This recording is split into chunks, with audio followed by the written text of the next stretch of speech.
उनकी हुकूमत है, कुछ भी लागू कर दे तो कोई रोकने वाला नहीं, कोई टोकने वाला नहीं। खूब दे और बुला ले जो आना चाह रहे हैं या जो आए ना है उनको भी बुला ले, देवे खूब देवे, देने में क्या दिक्कत है। लेकिन हमें परेशान मत करे, मुसलमानों को परेशान मत करे, ये है सीधी सी बात। किसी का लेने का नहीं है, सही बात है, हकीकत है। ये समझ हम उल्टा रहे हैं, ये बल्कन और नागरिकता देने का कानून है, इसका मतलब यही है। बिल्कुल समाज को खिलाफ थोड़ी है सीए के, ये अपने खिलाफ से किसने कह दिया? नहीं कई लोगों को पता ही नहीं कि सीए है क्या। वो जाहिल तबका जो है ना, एजुकेटेड लोग हैं, वो तो हमेशा लड़ते चले आए जाए, समझे, अनसिविलाइज, उनसे बेकार है, उनसे बहस करना। वो ऐसे पाकिस्तान, अफगानिस्तान, बांग्लादेश के जो नॉन मुस्लिम्स हैं, एक्सेप्ट मुस्लिम्स, उन्हें इंडिया में जगह दी जाएगी। अब इसका इशू जो है यहाँ पे मुस्लिम्स को ये है कि भाई आपने धर्म के आधार पे इन लोगों को अलग कर दिया कि भाई अगर मुस्लिम्स को, अगर सबको अगर आपको जगह देनी है तो उसमें मुस्लिम्स को अलग क्यों किया गया? हमारे देश में सीए की जरूरत क्या है? आप ये कह रहे हो कि विदेशियों को लाके यहाँ पे नागरिकता दो और यहाँ के लोगों की नागरिकता छीन लो। कौन कह रहा है कि ये सबसे बड़ी बात? यही तो मिसकम्युनिकेशन है। क्या नाम है आपका? मेरा नाम हाजी मोहम्मद हसन। तो सबसे पहले क्या कहेंगे, रमजान का महीना चल रहा है, पाक महीना चल रहा है, तो इसके बारे में बरकत का महीना आया है, मुबारक है, बरकत लेकर आता है। आप क्या कहेंगे, देश में जिस तरह चुनावी माहौल चल रहा है इस समय, उसके ऊपर आपको क्या लग रहा है? जिस तरह कल सीए, जिस तरीके से कल सीए लागू हो गया, पूरे देश में लागू हो गया, इसके बारे में आप क्या कहेंगे? भाई अच्छी बात है, हो गया तो उनकी हुकूमत है, कुछ भी लागू कर दे तो कोई रोकने वाला नहीं, कोई टोकने वाला नहीं। क्या आप सीए के बारे में क्या जानकारी, सीए को लेके क्या सोच है आपकी? हम कुछ नहीं सोच रहे, हम तो जो भी कुछ सोचेंगे, कहेंगे, करेंगे, ऊपर वाले से करेंगे। ये बरकत का महीना है जिसमें दुआ कबूल होती है। हम इसके लिए, अपने मुल्क के लिए, अपनी कौम के लिए, अपने पूरे हिंदुस्तान के लिए, पूरी दुनिया के लिए इसमें अपने दुआ करेंगे, सबके साथ अच्छा हो, भला हो। सीए को लेके बहुत सारी भ्रांतियां हैं। अगर वो जो है उनको, जो बाहर से आए हैं हमारे भाई जो है, अगर उनको जो है वो देंगे तो हमें कोई तकलीफ ना, अगर हमें तकलीफ देंगे फिर तो भाई मुश्किल है। जी नहीं, ये किसी का भी नागरिकता लेने का नहीं, सिर्फ देने का कानून। देना का हमें क्या दिक्कत है? अगर देंगे किसी को तो हमें क्या दिक्कत है? भाई खूब देवे और बुला ले जो आना चाह रहे हैं या जो आए ना है उनको भी बुला ले, देवे खूब देवे, देने में क्या दिक्कत है। लेकिन हमें परेशान मत करे, मुसलमानों को परेशान मत करे, ये है सीधी सी बात। सीए कानून का मतलब जितने भी 3 देशों से जो धार्मिक आधार प्रताड़ित हो गए हैं, उनको नागरिकता देने का कानून है, किसी का लेने का नहीं है, सही बात है, हकीकत है। ये समझ हम उल्टा रहे हैं, ये बल्कन और नागरिकता देने का कानून है, इसका मतलब यही है। बिल्कुल सही है। कैसे जागरूक किया जाए समाज के लोगों को, कैसे अच्छे करके समझाएं उन्हें, प्यार के घर घर जाके उन्हें समझाएं कि भाई ये इस तरीके का काम है। बस आप तो युवा है, क्या नाम है आपका? कुछ बोलना चाहेंगे? नहीं, इस बारे में आप क्या कहना चाहेंगे? ये बुजुर्ग लोग ये बोलेंगे। आप लोगों को कुछ जानकारी है सीए के बारे में? कुछ भी पता नहीं भैया। आप लोग युवा हैं, आप लोगों को जानकारी है। सर आपका क्या नाम है? आपको भी जानकारी सीए के बारे में? बोल दो जो भी बोलना। क्या नाम है? नाम बताओ, इधर आओ, इधर ये बोले। हाँ, नाम बताओ। नाम तो यहाँ है। तो कुछ जानकारी सीए क्या है इसके बारे में? आजकल क्या है, सोशल मीडिया में बहुत लोग सुन रहे हैं लेकिन सही जानकारी नहीं मिल, क्या है सीए, कुछ पता है आपको? नहीं पता कुछ। सीए, अधिकतर लोगों को सीए के बारे में नहीं मालूम, इसलिए मिसकम्युनिकेशन जा रहा है। सर क्या नाम है आपका? मेरा नाम मोहम्मद हारून। तो हारून साहब क्या कहेंगे, आपको सीए के बारे में कुछ पता है? क्या है सीए?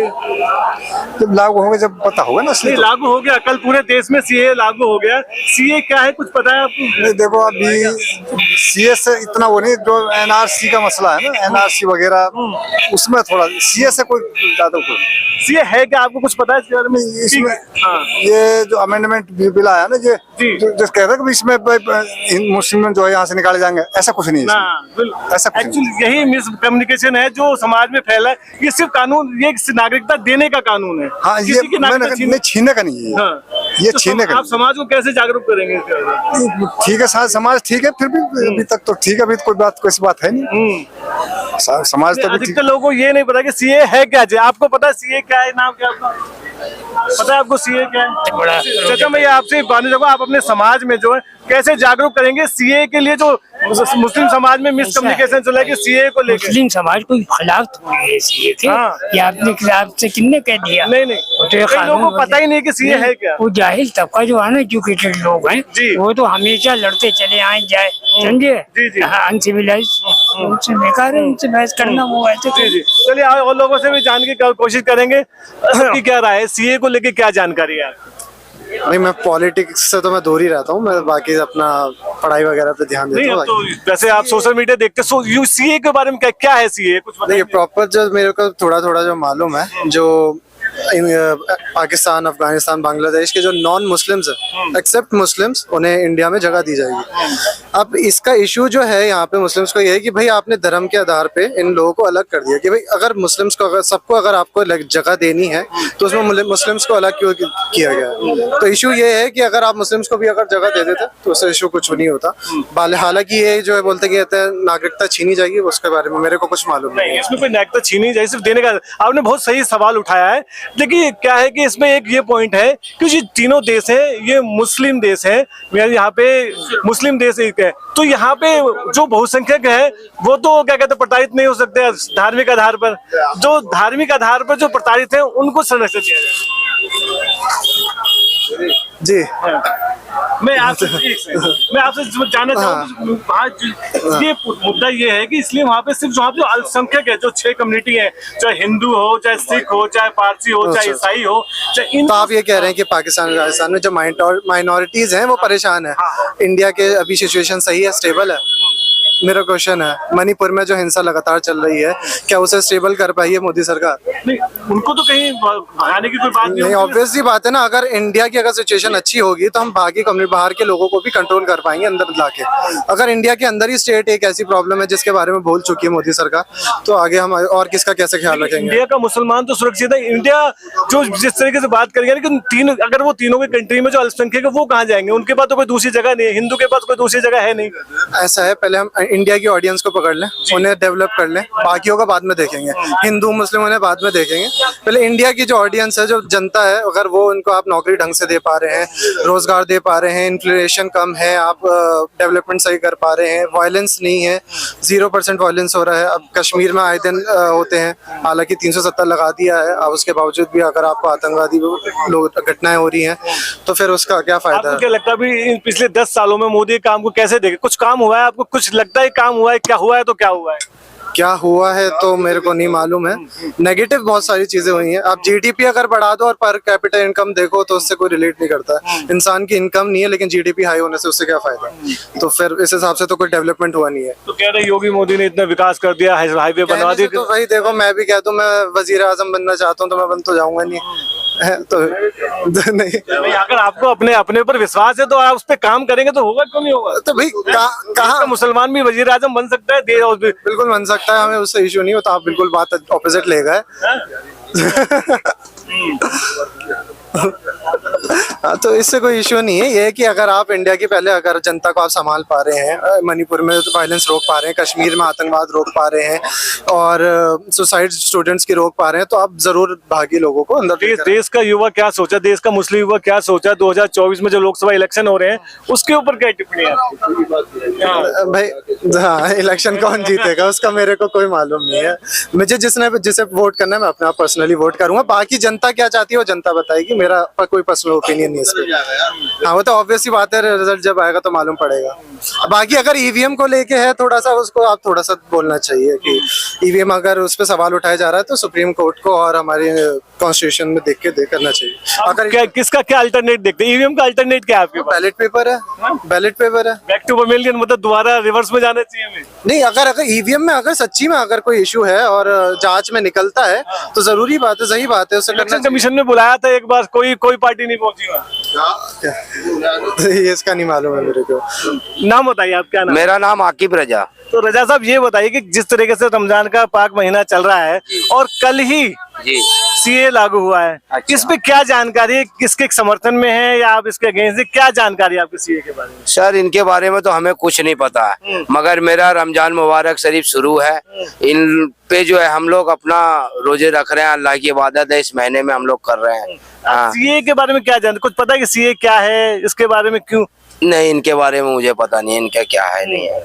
कुछ नहीं पता आपको सीए के बारे में। सर क्या नाम है आपका? मोहम्मद तौहीद। आप क्या जानते हैं सीए के लेके? मैं भी नहीं जानता कुछ सीए के बारे में, मैं भी कुछ नहीं जानता। कल आप पूरे दिन न्यूज में देख रहे होंगे सीए क्या है। मैंने देखा ही नहीं है जी। कोई जानकारी नहीं है सीए को लेके? क्या जानकारी आप लोग? सीए क्या है सीए? कोई जानकारी नहीं है सर हम लोग। जब जानकारी नहीं तो लोग विरोध क्यों कर रहे हैं? पता नहीं सर, सबका अपना अपना ये है। चलो, आपका क्या नाम है भाई? मोहम्मद कैफ। तो मोहम्मद कैफ, अरे वाह, क्रिकेट भी खेलते हैं? नहीं। नहीं। अच्छा ये बताओ सीए के बारे में क्या जानकारी है? कल सीए लागू हुआ है पूरे देश में, इसके बारे में पता है क्या है सीए? ये कुछ भी नहीं है जी, ऐसे ही है बस। कुछ पता है इसके बारे में कुछ? ये वही क्या नहीं पता है, बस यूं ही है। यूं ही क्या है? कुछ तो पता होगा कि किसको नागरिकता देनी है, किसकी छीनी जा रही है, कुछ पता है इसके बारे में? हाँ, छीनी जा रही क्या है, छीनी जा रही है? मुसलमानों पे विरोध हो रहा है सारा। मुसलमानों का विरोध हो रहा है? हाँ। मैं आपको जानकारी के लिए बता दूं, यही सबसे बड़ी बात है कि आधे लोगों को जानकारी नहीं है, लेकिन वो गलत दिमाग में सोचते हैं और वो चीजें फिर समाज में गलत तरीके जाती हैं। सीए किसी का छीनने का कानून नहीं है, नागरिकता देने का कानून है। चलो कोई नहीं, बाद में बात करते हैं। चलो, क्या नाम है आपका? फरीद अहमद। तो फरीद साहब ये बताइए, रमजान का पाक महीना चल रहा है और देश में कल ही इस बार अभी सीए लागू हुआ है, उसके ऊपर क्या कहेंगे आप? सीए को लेके क्या जानकारी, क्या है सीए? कुछ पता है आपको इसके बारे में? कुछ लोग इसका विरोध भी कर रहे हैं कि नहीं मुस्लिम समाज नहीं, कुछ लोग क्या सीए और एनआरसी पूरी भारत कौम इसका विरोध कर रही है। खास तौर पर इसमें जो है ना, जो बाहर की सोच है, ब्राह्मणवाद सोच जो है, यहूदियत की जो सोच है, वो सर चढ़कर बोल रही है। और यूं समझ लीजिए कि सीए एनआरसी की जरूरत नहीं थी। नहीं, मैं ये जरूरत जानना चाह रहा हूं कि अगर आप किसी चीज का विरोध करें तो उसके ऊपर क्या जानकारी है? क्या भाई देखो, विरोध तो हमारा ये है कि आज जितनी नौकरियां कही गई थी जवानों को, उनको नौकरियां नहीं मिली। और कोई भी हो, हर किसी के खिलाफ कानून लागू किए गए, चाहे वो किसान हो, चाहे वो गरीब हो। आज गरीब ये पूछ रहा है कि भाई जो गैस सिलेंडर का रेट था वो 400 से एकदम 800, 900, 1000 क्यों हो गया? तो वो सारी चीजों को दबाने के लिए नहीं, महंगाई को तो दबाया जा रहा है। भाई सरकार जो नाकाम हुई है, मेरी बुद्धि की बात नहीं समझ। सीए एनआरसी को कह रहे हैं आप? एनआरसी नहीं, एनआरसी हटा चलो, आप सीए की बात। अच्छा बताओ, हमारे देश में सीए की जरूरत क्या है?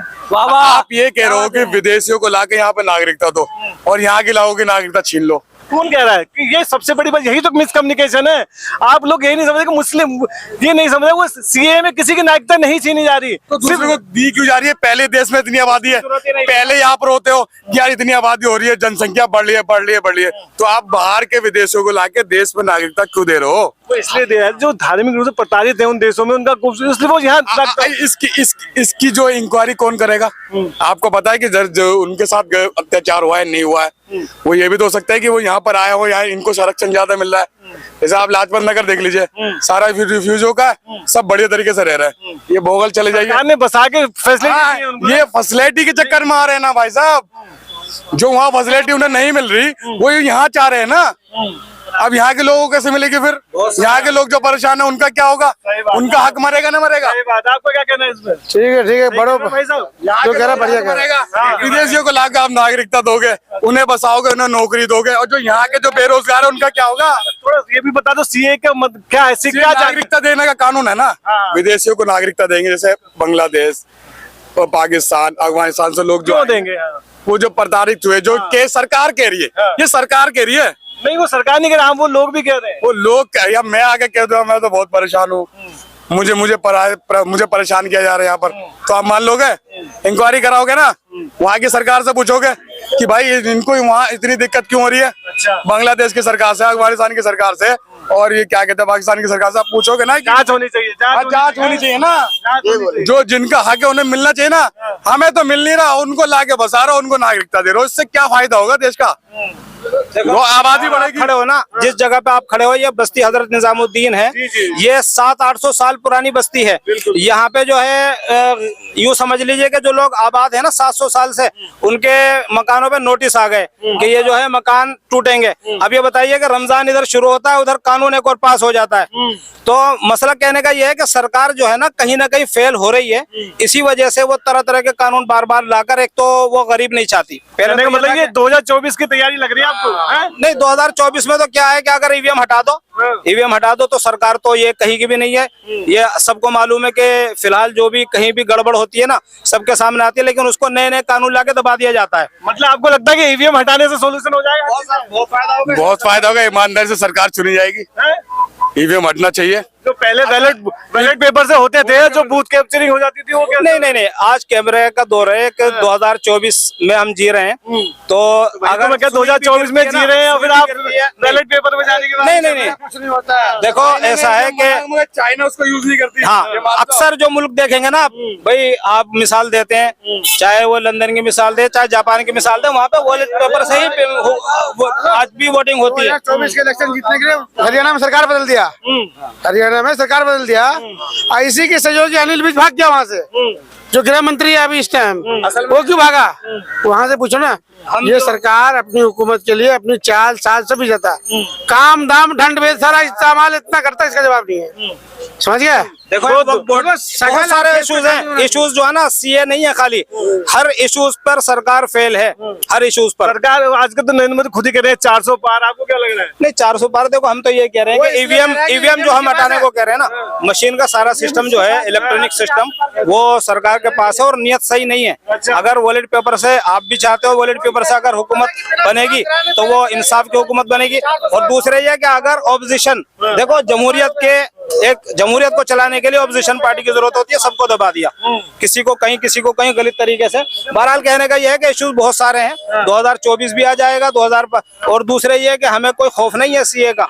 मसला उनका है जिनकी प्रॉपर्टी नहीं। मैं खुद 200 साल से, मैं आपको दिल्ली के पेपर दिखा दूंगा। बात ही नहीं है ना, असल में हमें दूसरों का फिक्र है, हमें अपना फिक्र नहीं रहा कभी, हमें दूसरों का फिक्र है। जो दलित समाज है, बहुजन समाज है, यहाँ के लोगों को तो रोजगार मिले। तो ये बताओ, ये जो कह रहे हैं आपके पास 400 पार, इस पे क्या कहना है? इसके बाद भाई वो ईवीएम पे उनको पूरा भरोसा है ना। अच्छा, ईवीएम हटा दो, अगर वो 400 क्या 200 सीटें लिया है, 200 सीटें लिया तो मान जाए। वो डर किस बात का? ईवीएम हटा दो। जब जिस मुल्क ने उसे बनाया उसे वो यूज नहीं कर रही, तो हम क्यों यूज कर रहे हैं? हम क्यों अपने सर पे लेके घूमे उसे? आप ईवीएम हटा दो, 400 क्या 500 पार करके दिखाओ। अच्छा, 200 ईवीएम हटा दे। देखो ईवीएम की बात नहीं है, वो कानून सुरक्षा सारा मसला है। आपकी आवाज आपके साथ, सीधे ग्राउंड जीरो से रियल रिपोर्ट देखने के लिए सब्सक्राइब करें हमारा चैनल 24 प्रेस।